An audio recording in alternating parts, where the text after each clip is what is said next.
বাংলাদেশের উপকূলের দিকে ধেয়ে আসছে ঘূর্ণিঝড় মোরা।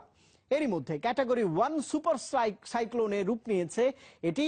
চট্টগ্রাম ও কক্সবাজার সহ উপকূলীয় 6 জেলায় জারি করা হয়েছে 10 নম্বর মহাবিপদ সংকেত।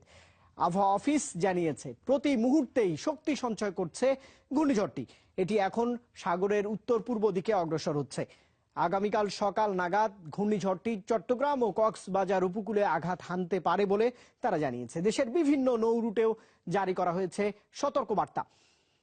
উপকূল জুড়ে চলছে হালকা থেকে মাঝারি বৃষ্টিপাত। ক্ষয়ক্ষতি এড়াতে কর্মপরিকল্পনা ঠিক করতে বৈঠক করেছেন উপকূলীয় জেলার প্রশাসকরা। নির্দেশ দেওয়া হয়েছে তীরবর্তী মানুষদের নিরাপদ আশ্রয়ে সরিয়ে নেবার।